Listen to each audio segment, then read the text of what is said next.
na lang.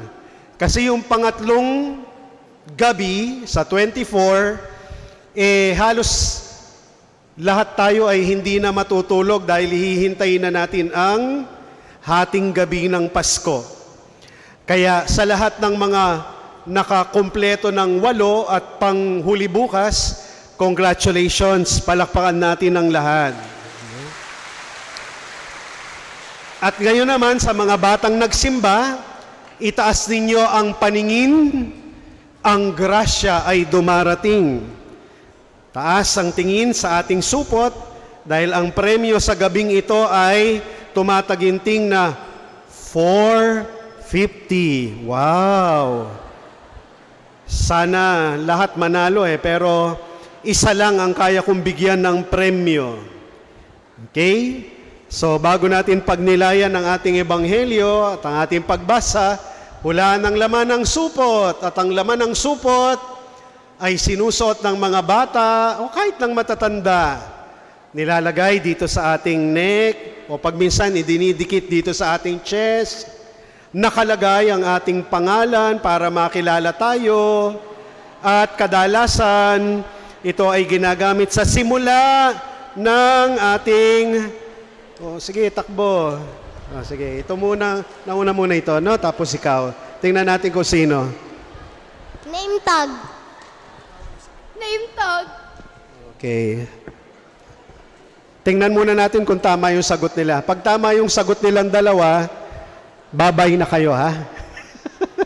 Ang sagot nila ay name tag. Check natin kung name tag nga, ha? Tantararan, tantan. Ang tamang sagot ay name tag. Yan. Palakpakan natin sila. Salamat sa inyo, ha? Very good. Yung mga magulang ng mga batang nagpunta dito, kayo na lang magbigay sa kanila ng 150, ha? Halika. Dahil malaki ka na, bigyan mo siya ng isang 50, ha? Bigay mo sa kanya. Very good. 350 na lang ang sayo. Nandun yung pang 450 mo, ha? Anong pangalan mo? Ramon po.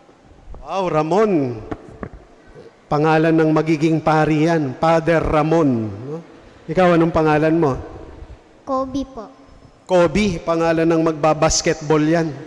1, 2, 3, 450. Palakpakan natin sina Ramon at Kobe. Nanalo sila ng 450. Last na yan. Kasi ubos na. So, name tag, no? Name tag. Kasi sa gabing ito, meron tayong name tagging na narinig sa ating ebanghelyo. Binigyan ng pangalan ang ipinanganak ni Elizabeth at ni Zacarias. At hindi Zacarias Jr. ang pinangalan sa kanya, kundi John o Juan, no? Pero bago iyon, narinig nyo ba, no? Medyo nakaka-intriga Kung, alam nyo, kung nakikinig tayo ng mga Gospels, ngayong mga nagdaang simbang gabi, 8 days na tayo nakikinig ng mga Gospels at reading, mapapansin ninyo ang isang nakapagtataka Kasi nung dumating ang oras ng panganganak ni Elizabeth at nagluwal na siya ng isang sanggol na lalaki, nabalitaan ng kanyang mga kapitbahay at mga kamag-anak na siya'y pinagpala ng Panginoon at nakigalak sila. Hindi ba intriguing yon? Mga ilang days lang ang nakakalipas. Sino ang pumunta kay Elizabeth nung ika-6 month ng kanyang pregnancy na medyo delikado dahil matanda na siya? Sino yung pumunta sa kanya? Si Mama Mary. At ilang buwan siyang sinamahan, tinulungan ni Mama Mary? 3 months. Ilang buwan nagbuntis si Elizabeth? 9 months. Ang nakakaintriga at nakakapagtaka, biglang nag-appear, biglang dumating sa eksena ang mga kapitbahay at mga kamag-anak nang siya'y nabalitaan nilang pinagpala ng Panginoon. Meron ba kayong kakilala, kamag-anak na kapag nakarinig na may blessing sa iyo, biglang nag-a-appear, no? Biglang dumarating, no? Ang lakas ng pang-amoy, no? Ang haba ng paa, no? Yun bang may blessing, no? Actually, may napanood ako nung isang araw, yung mga style na kumakain kayo, no? Pero hindi imbitado, biglang may kakatok. Isosoli ko lang po itong iniram kong pala, no? Ibabalik ko lang po itong hiniram kong plancha, no? Para maimbitahan, no? Dati merong ganon, no? Pero sana wala na siguro namang ngayon, no? Imbitahin nyo na lang pag nagpaparamdam. Pero ito yung nakakatuwa Nag-appear na nga sila para makigalak. Aba, nung araw ng pagtutuli, 8 days, kasi may handaan yun, may kainan Bumalik pa. Bumalik sila. Oo, bumalik sila para makipagsaya, makikain din siguro, pero nag-appear muli ang mga kamag-anak at kapitbahay para mag-appear. Alam niyo yung appear? Hindi yung appear na ganito A-P-I-R sa Tagalog, no? Tagalog, appear, A-P-I-R. Baka kayo rin ganito yung biglang sumusulpot, dumarating para mag-appear.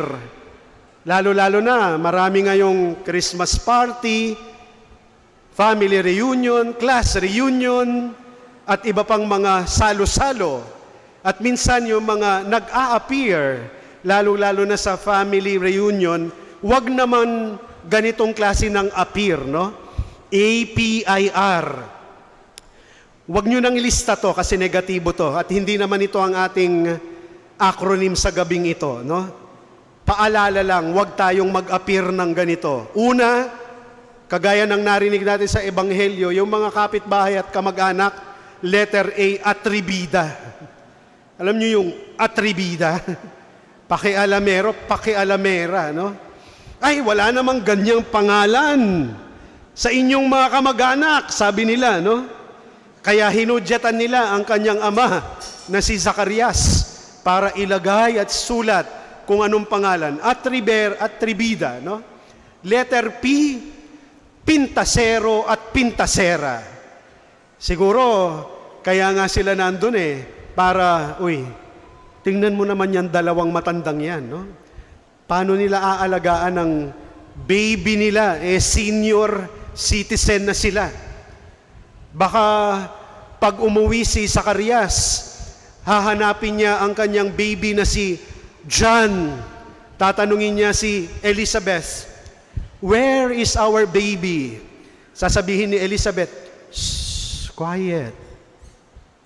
Hintayin nating umiyak para malaman ko kung nasaan siya." No? Yun parang ginawang cellphone lang, ang baby nila.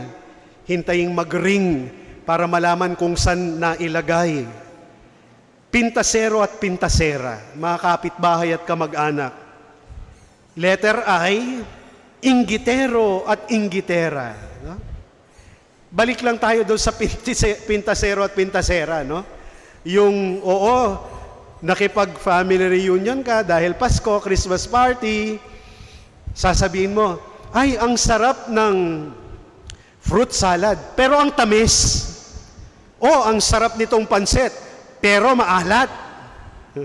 Ang ganda ng damit mo, pero masyadong maikse.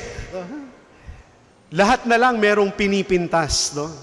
Sana wag po tayong ganon. Kasi nasisira tuloy ang joy of the celebration, no? Inggitero at inggitera, no? Hindi na kailangang ipaliwanag yan, no? Tingnan mo lang ang katabi mo. Kanina pa nakatingin sa suot mo. Kanina pa nakatingin sa make-up mo. Kanina pa nakatingin sa hikaw mo. Kanina pa nakatingin sa relo mo, no? Hindi naman mandurukot, naiinggit lang. Sana wag ganon. Wag tayong maging inggitero at inggitera. At panghuli, letter R, wag kang mag-appear para reklamo lang ng reklamo. Reklamador, no? Pumunta ka nga sa family reunion, Christmas party, pero reklamo ka naman ng reklamo. Ang tagal naman magsimula. Gutom na ako. Ano ba yan? Ang haba ng program. Ay, ang daming palaro. Puro ka reklamo, no? Sana hindi ka na pumunta, natulog ka na lang, no? So, huwag kang mag-a-appear para lang maging atribida, pintasero, pintasera, inggitero, inggitera, at reklamador. Ano dapat tayo maging? Tayo ay dapat maging kapangalan ni San Juan. Bakit tayo dapat maging kapangalan ni San Juan? Kasi ang pangalan ni San Juan ay nangangahulugang mapagpala ang Diyos. Ang Diyos ay mabait. Ang Diyos ay gracious. No? Kaya nga magandang paalala sa atin, ang pangalan natin, kahit gaano kaganda, ang pangalan natin kahit na ano ang nakadugtong, no? Kung ano ang ating propesyon, ano ang ating natapos, ano ang ating naabot, ano ang ating nakamtan, ano ang ating naging posisyon, that is not who we are. You are not your money, your possessions. You are not your land titles. You are not your cars. Because you are something greater than all of this. You are not your work. Work does not give us identity, no? Hindi tayo yung mga, kung ano yung nakakabit sa pangalan natin sa trabaho natin.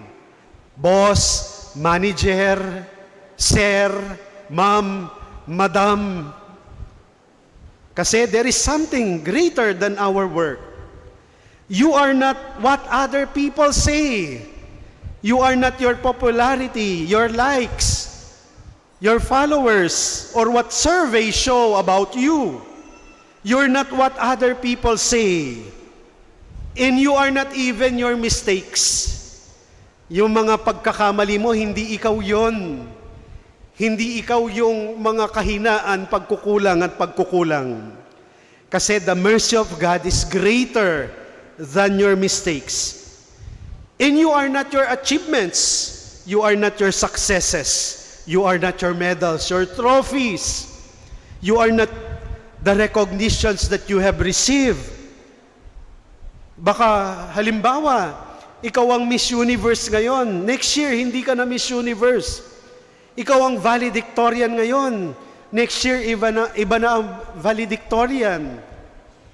Ikaw ang mayor ngayon. Baka sa susunod na eleksyon, hindi ka na mayor.